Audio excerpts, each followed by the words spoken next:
सभी खुश हो उठे थे, पर विपुल से रहा नहीं गया। पापा प्लीज, अब यह सब बंद करो। ऐसा लगता है मानो हम कटोरा लेकर उनसे भीख मांग रहे हैं। हमने कभी चांदी की कटोरी में कुछ खाया भी नहीं है कि आप डिनर सेट की बात कर रहे हैं। वर्तिका सिर झुकाए खाती रही। उसे अब उबकाई सी आ रही थी। उसे महसूस हुआ मानो किसी ने उसे भिखारियों की बिरादरी में बिठा दिया है। उसने खिड़की से ही देखा था कि एक सफ़ेद मारुति वैन तेजी से दरवाजे पर रुकी। कार के डोर घर्षण की आवाज़ करते खुले और एक के बाद एक उसमें से 5 आदमी उतरे। वर्तिका ने अभी अभी लौटती हुई मारुति वैन को फिर देखा। देर तक उसका धुआं हवा में लहरा रहा था।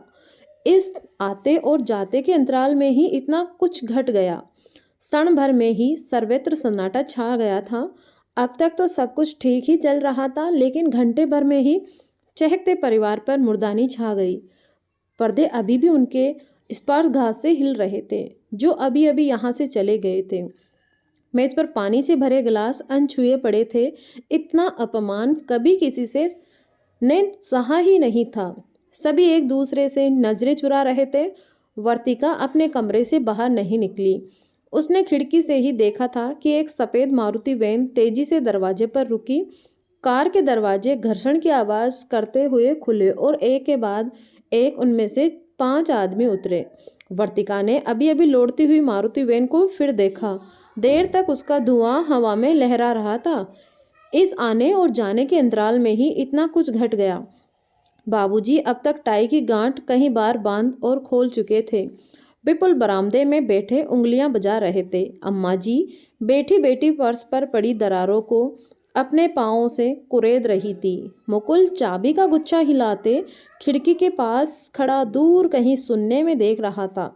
सभी विचारों में मंथन में डूबे इस घटना को मानो भूलने की चेष्टा में लगे थे, ताकि उन्हें उस शर्मनाक एवं दुखद घटना के बारे में सोचने का अवसर न मिले। पूरे परिवार को संवेगात्मक तनाव से घिरा देख वर्तिका चुपचाप रसोई में चली गई। सबसे पहले सन्नाटा तोड़ा विपुल ने। मैंने पहले ही कहा था, हमें सीमा के अंदर रहना चाहिए। आप लोगों ने जिस तरह वर्तिका के परिवार वालों से भीख मांगी थी, वह मैं भूला नहीं हूँ। भीख कैसी? हर लड़के के पिता की कुछ मांग होती है, इच्छा होती है। आखिर वह बेटे के ब्याह में अपनी इच्छाएं पूरी नहीं करेगा तो कब करेगा? फिर हर लड़की का पिता जानता है कि उसे ये मांगे पूरी करनी ही है। मैंने क्या कुछ अनोखा किया है? बाबूजी दहाड़ उठे थे। वर्तिका सब्जी बना रही थी, पर उसके कान उधर ही थे। अचानक मन में कसक सी उठी और यादों की परतें खुलने लगी। उसे अपने सीधे साधे पिता पर उस वक्त बहुत क्रोध भी आया था। आखिर वह व्यवस्था उन्होंने क्यों ओढ़ ली? आज विपुल ने अपने पिता के सामने आईना रखने की हिम्मत कर ही ली। गर्व से तनी मूछें आज झुक गई थी। बेटे का पिता होना ये बहुत गर्व की बात समझते थे। इसी घमंड ने न जाने कितने संस्कारी एवं सम्मानित लड़कियों के पिता को आहत किया था। वर्तिका के बीए पास करते ही उसका ब्याह विपुल से तय हो गया था। सब कुछ तय होने के बाद भी विपुल के पिता नीत नई मांग पेश करते गए। उन्होंने बहुत चालाकी से काम लिया। पहले उन्होंने वर्तिका के पिता को चाशनी में पगी अपनी बातों के शब्द जाल में फंसा लिया और फिर मंगनी हो जाने पर उन पर दबाव डालना शुरू कर दिया। वर्तिका के पिता उनकी मांग पूरी करने को विवश थे, क्योंकि मंगनी हो चुकी थी। जगह हसाई से वह सह नहीं सकते थे, इसीलिए इस दलदल में फंसने के सिवा कोई चारा ही नहीं था उनके पास। वर्तिका पिता की संपत्ति लेकर इस घर में आ गई, लेकिन उनकी दी गई संपत्ति वर्तिका के भाग्य में न आई। उसकी आंखों के सामने दहेज के उसके सारे सामान उसकी नवविवाह में दे दिए गए। उसका हृदय अंतर्नाद कर उठा।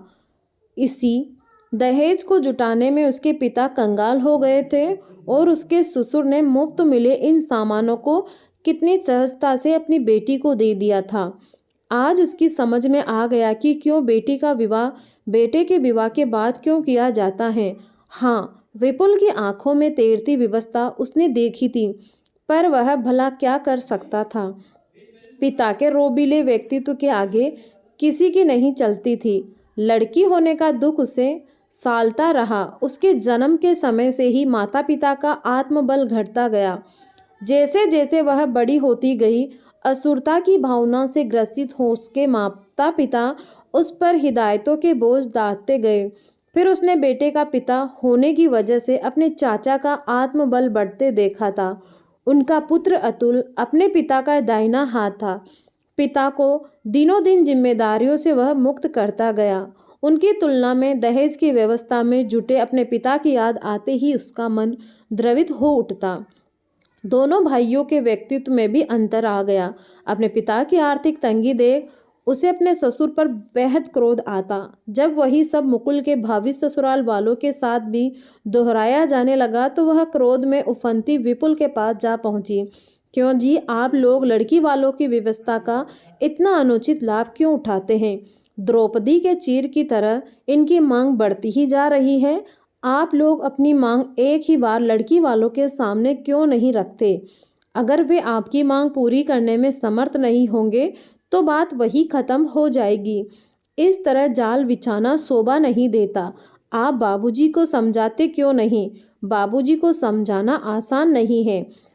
उनके अहम ने हम सबके व्यक्तित्व को बोना बना दिया है। इस बार वे तगड़ी राशि ऐंठने के चक्कर में हैं। मैं भी समझ रही हूँ, इस बार के दहेज से वे छोटी ननद की शादी करेंगे। दहेज की अग्रिम राशि के रूप में 5 लाख रुपए वर्तिका के ससुर ने वसूल लिए थे। वर्तिका रसोई में चाय बना रही थी। तभी बरामदे में अम्मा जी भन बनाती हुई बाबूजी के पास पहुंची। क्यों जी, यूं ही जोड़ते तोड़ते रहेंगे या कुछ अपनी बेटियों के लिए भी सोचेंगे? आखिर उनके सगे भाई की शादी है, उनकी चाह भी तो पूरी करनी होगी। ब्याह में पहनने के लिए उन्हें भी तो कुछ गहने चाहिए। हाँ, मैं यह तो भूल ही गया था। ऐसा करो, बहू के पास तुम सभी जाकर गहनों का ऑर्डर दे आओ। नई बहू के लिए गहने खरीदते वक्त मैं दोनों बेटियों के लिए भी गहने लेता आऊँगा। वर्तिका भी सभी के साथ आभूषण विक्रेता के पास गई थी। वहां पहुंचकर वर्तिका को महसूस हुआ कि मानो उसकी कोई अहमियत नहीं। बहुत देर तक वह अपेक्षित सी खड़ी रही और फिर सास की अनुमति लेकर नए वर्ष के कॉर्ड्स खरीदने पास ही की दुकान में चली गई। वर्तिका को आश्चर्य होता है कि दहेज के रुपयों को देख सभी अपनी अपनी सोच रहे हैं। नई दुल्हन के लिए भी गहने कपड़े खरीदने हैं, यह बात कोई नहीं सोच रहा। सिर्फ अपनी मांग की फेरिस्त तैयार करने में सभी लगे हैं। मुकुल के भावी ससुर ने अपनी पढ़ी लिखी लड़की को साजो सामान के साथ विदा करने का दावा किया था और नगद 5 लाख की अग्रिम राशि वे पहले ही दे चुके थे। लेकिन मुकुल के पिता की मोटी चमड़ी पर अब किसी दया रहम की बात का असर नहीं होता था। मुकुल भी बेहद खुश था।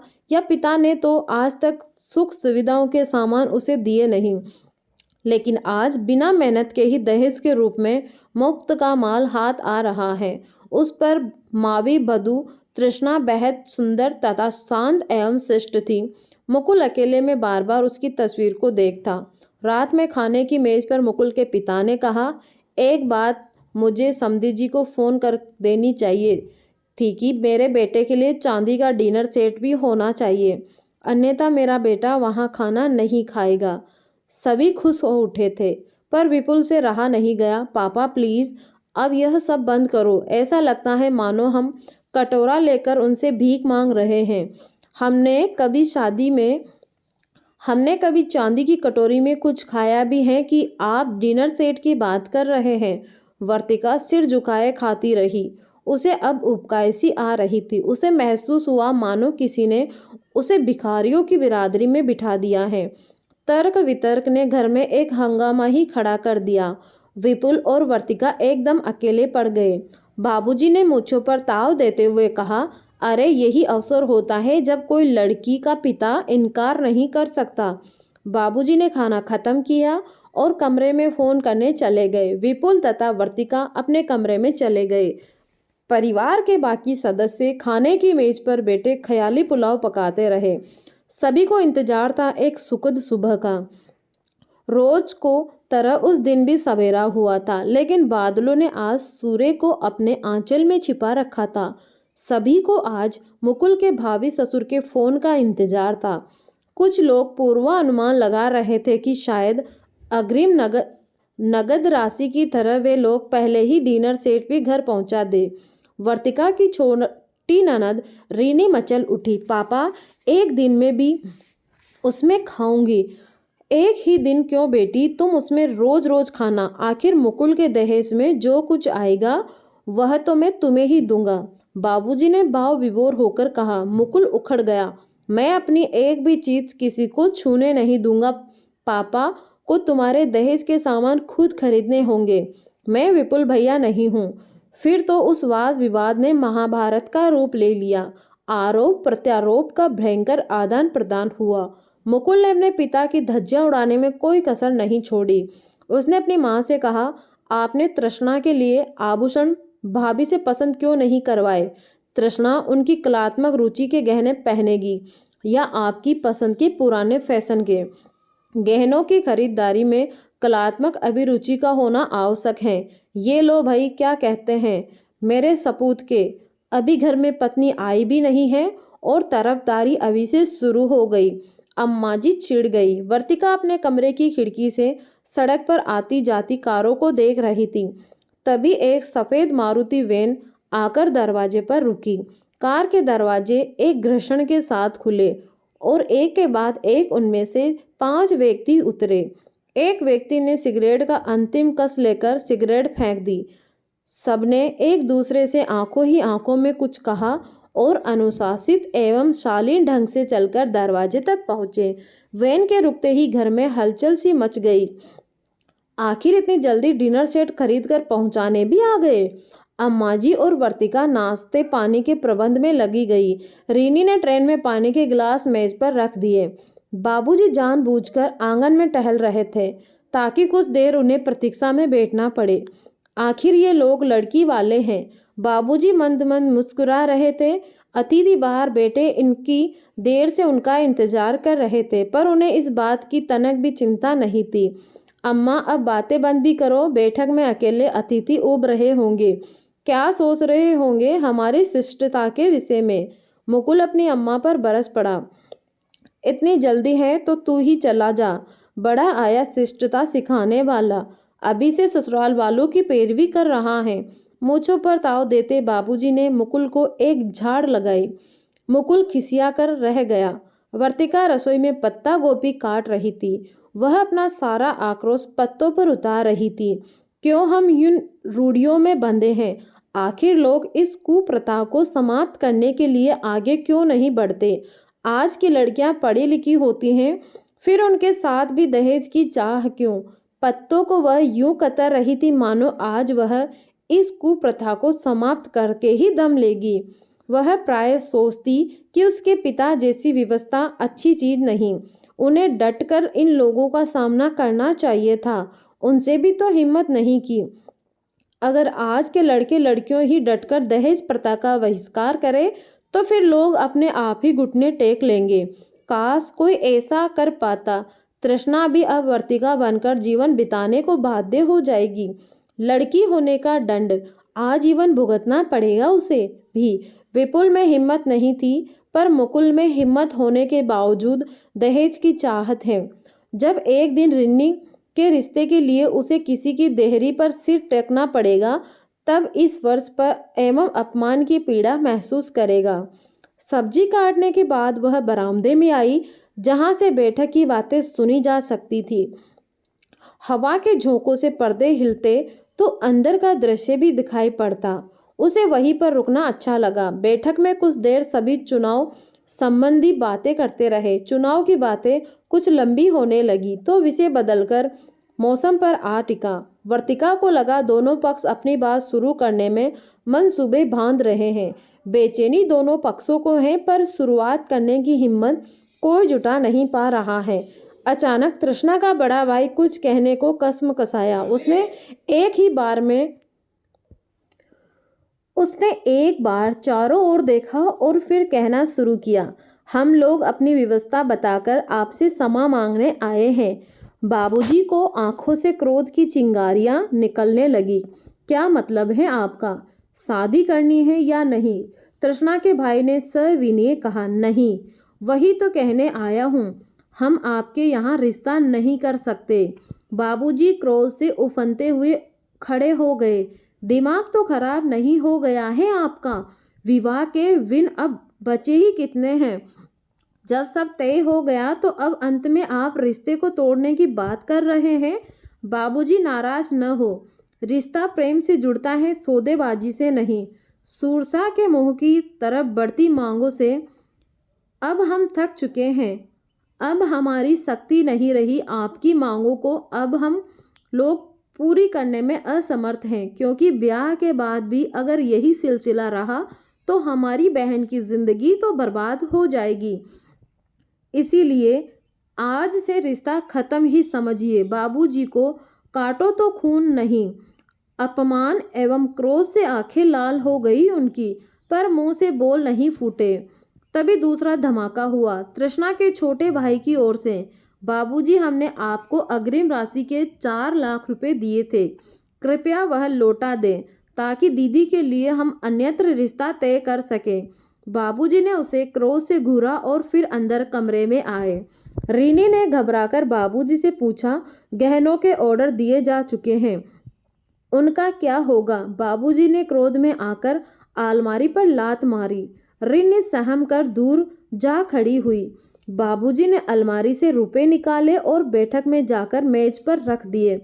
आज उनकी मूछें नीची हो गई थी, शरीर की सारी शक्ति चूक गई थी। तभी दोनों भाइयों ने मिलकर रुपए गिनने शुरू किए। रुपए गिनने के बाद उन्होंने अपने बैग में रखा और फिर सभी एक साथ ही खड़े हो गए। तृष्णा के बड़े भाई ने हाथ जोड़कर कहा, बाबूजी, हमें क्षमा करें, अब हमारे पास कोई और रिश्ता था भी नहीं। आप भी तो 2 बेटियों के पिता हैं, हमारी मजबूरी आप समझ सकते हैं। सभी एक साथ अभिवादन करके बाहर निकले और मारुति वैन में जा बैठे। वैन जा चुकी थी। वर्तिका की समझ में नहीं आ रहा था कि तृष्णा के परिवार वालों की हिम्मत की दाग दे अथवा ससुराल की प्रतिष्ठा मिट जाने के दुख में रोए। उसने आज फिर अपने कमजोर पिता की याद आई। बाबूजी का घमंड आज चूर हो चुका था। वर्तिका को लगा जैसे अब आया ऊंट पहाड़ के नीचे। लज्जा एवं ग्लानि से सभी के सिर झुके हुए थे। ससुराल की प्रतिष्ठा मिटते देख वर्तिका की आंखें भर आई। उसे बाबूजी का व्यवहार पसंद नहीं था, पर कोई उन्हें अपमानित कर जाए यह भी वह सहन नहीं कर पा रही थी। उसके आंसू निकलते रहे, पर परिवार के लोग पाषाणवत हो चुके थे। उसे एक यही संतोष था कि अब बाबूजी किसी लड़के के पिता को कभी परेशान नहीं करेंगे। बोझिल वातावरण को हटाने के उद्देश्य से उसने मेज पर खाना लगा दिया। सभी मेज पर आ चुके थे। सभी को अपने आचरण पर पश्चाताप था। वर्तिका इसी बात को सोचकर खुश हो उठी थी कि ठोकर भले ही लगी हो, पर अब समझदारी आ गई है। तो दोस्तों, कैसी लगी आपको ये कहानी? आप हमें कमेंट में ज़रूर बताएं। धन्यवाद।